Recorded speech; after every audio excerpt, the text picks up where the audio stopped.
Hey guys, today I'll show you how you can use Gemini 3.5 Flash. So let's get started. Gemini 3.5 Flash is a fast AI model that can help you with writing, research, coding, brainstorming ideas, and answering questions. To start using it, open your web browser and go to Gemini. Then sign in with your Google account. Once you're logged in, you'll see a chat box where you can type your questions or requests.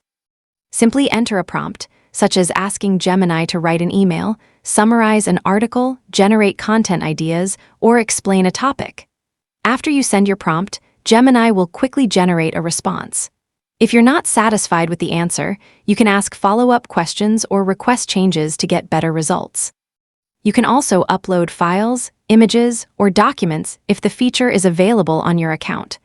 This allows Gemini to analyze the content and provide more detailed assistance. For the best results, be specific with your prompts and clearly describe what you need. That's how you can use Gemini 3.5 Flash to get quick and helpful AI-powered assistance for everyday tasks. That's it. I'll be back with more in the next video.